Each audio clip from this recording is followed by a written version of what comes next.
8h12, Lévy sans interdit. Bonjour Elisabeth Lévy. Bonjour Patrick, bonjour à tous. Vous revenez sur l'arrivée de Rachida Dati au ministère de la Culture où il y a déjà eu beaucoup de commentaires. Oui, alors vous savez, j'ai toujours eu un faible, enfin vous ne le savez pas d'ailleurs, j'ai toujours eu un faible pour Rachida Dati, son côté ambitieuse, intrigante, sa façon de porter la haute couture française, très chic, son combat de chippie avec Hidalgo qui m'amuse. Mais la passation de pouvoir, c'était déjà inquiétant, ça donnait l'impression que Rachida Abdul-Malak cédait la place à Rima Dati ou le contraire, et pas seulement, parce qu'elles se sont données du cher Rachida, cher Rima. Alors, la première chose, c'est que tous deux jouent du violon sur le thème « Je suis une femme issue de la diversité », comme si ça leur conférait une once de plus-value. Écoutez. Bon, oui, alors, vous l'avez dit... On n'entend pas le son, pardon, alors je vais vous le dire. Voilà ce qu'a dit Madame Dati. Vous l'avez dit, Madame la ministre, chère Rima, nous avons cela en commun, la liberté de penser, notamment pour les femmes, une liberté de parler, notamment pour les femmes, une liberté de créer, notamment pour les femmes. Nous avons aussi en commun d'incarner la diversité culturelle qui fait la force de notre pays.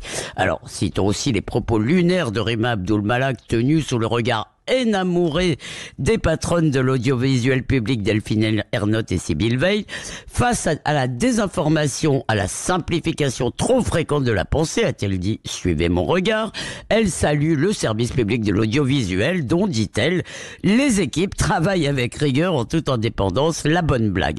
Alors Rima Abdul-Malak aura méconnu jusqu'au bout le sens de sa fonction, garantir le pluralisme des médias et pas le piétiner avec sa croisade personnelle contre les chaînes Bolloré.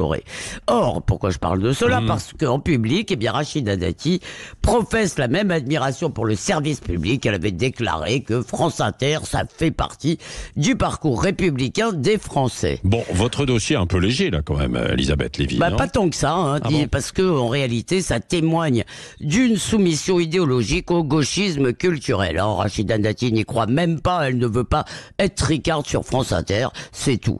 De même, quand elle arbore son statut de femme et de maghrébine, elle sert d'aller du temps multiculti au lieu de défendre l'universalisme. Alors, pour son arrivée, ses premiers pas, elle aurait pu affirmer que la culture n'est pas la propriété de la gauche, rappeler que le ministre n'est pas là pour diffuser la propagande progressiste, ni pour distribuer des bons et des mauvais points aux médias, ni d'ailleurs pour promouvoir une culture mondialisée, mais pour permettre aux Français d'accéder à leur héritage commun. Après Rima Abdul-Malak, dont les initiatives s'appelaient par exemple La Relève ou Le Nouveau Monde, tout un programme en soi, on attendait que Rachida Dati assume une vision conservatrice de la culture, orientée justement vers la préservation de cet héritage. Ce n'est pas en disant ce que le monde et la presse de gauche veulent entendre qu'elle fera mentir ceux qui la voient simplement comme une traîtresse de droite. Lévy sans interdit. Arlette Chabot, Éric Revel, qu'en pensez-vous? Elle fait de la politique aussi, non? Éric Revel. Évidemment. Je vais vous donner son cap politique. On verra si je suis démenti. Elle est donc nommée ministre de la Culture. Elle a comme objectif la mairie de Paris, comme vous le savez, puisqu'il y a eu un deal avec Macron, pour qu'elle n'ait pas de candidat à Renaissance en face d'elle. Donc que va-t-elle faire? À mon sens, au ministère de la Culture, rue de Valois, elle va essayer de séduire, oui, Elisabeth a raison, les bobos de gauche, les Parisiens bobos de gauche. Puis, quand elle quittera le gouvernement, peut-être un an avant les élections, ou 6 mois, bien là, elle se remettra à avoir un discours de droite. Voilà, c'est la vieille politique politicienne dont les Français... on aura le bol, mais c'est ça qu'elle va faire. Vous croyez quoi, mon cher Patrick? Vous croyez qu'elle va privatiser le service public? Mais pas du tout. Elle va essayer de se mettre dans la poche les électeurs de gauche des 2 arrondissements qui font la différence à Paris. C'est tout. Arlette Chabot, et puis ensuite Elisabeth Lévy qui reviendra. Je crois qu'il ne faut pas effectivement perdre l'objectif qui est celui de Rachida Dati. C'est la mairie de Paris, bien entendu. Et elle veut incarner, parce qu'elle a beaucoup... utiliser le mot populaire pendant cette passation de pouvoir extrêmement cordiale, et c'est vrai, avec Rima Abdul-Malak. Populaire, elle va incarner une droite populaire.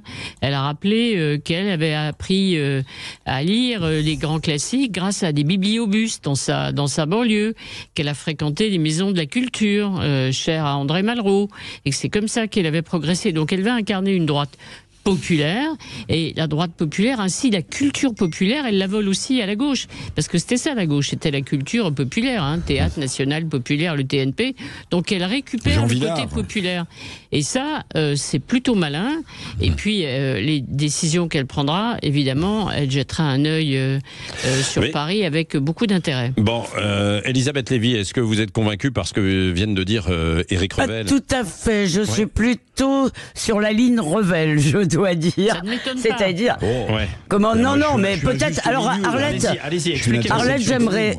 Arlette, j'aimerais beaucoup que vous ayez raison, parce que moi ça me désole, si vous voulez, cette mainmise d'une petite camarilla. Alors j'essaie de trouver un mot plus sympathique, c'est peut-être un peu exagéré, mais d'une petite caste de gauche, si vous voulez, cette mainmise sur la culture, sur la bienséance, sur les élégances culturelles, ça commence à être fatigant.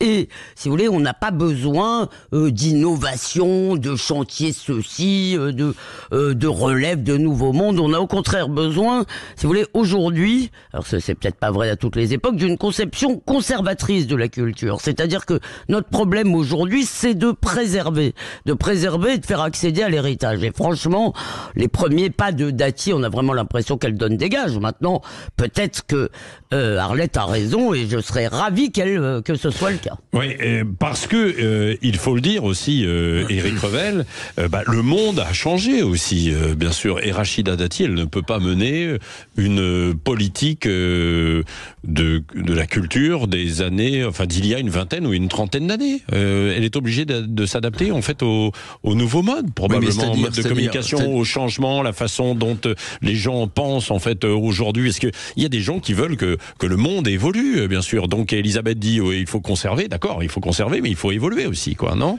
Oui, enfin ça dépend ce que vous appelez l'évolution, mon cher Patrick. Si l'évolution c'est de basculer comme le faisait la précédente ministre de la Culture dans un wokisme débridé, moi je préfère être conservateur, je vous le dis franchement. Vous savez, conservateur, c'est pas un gros mot, Non, c'est conserver le patrimoine.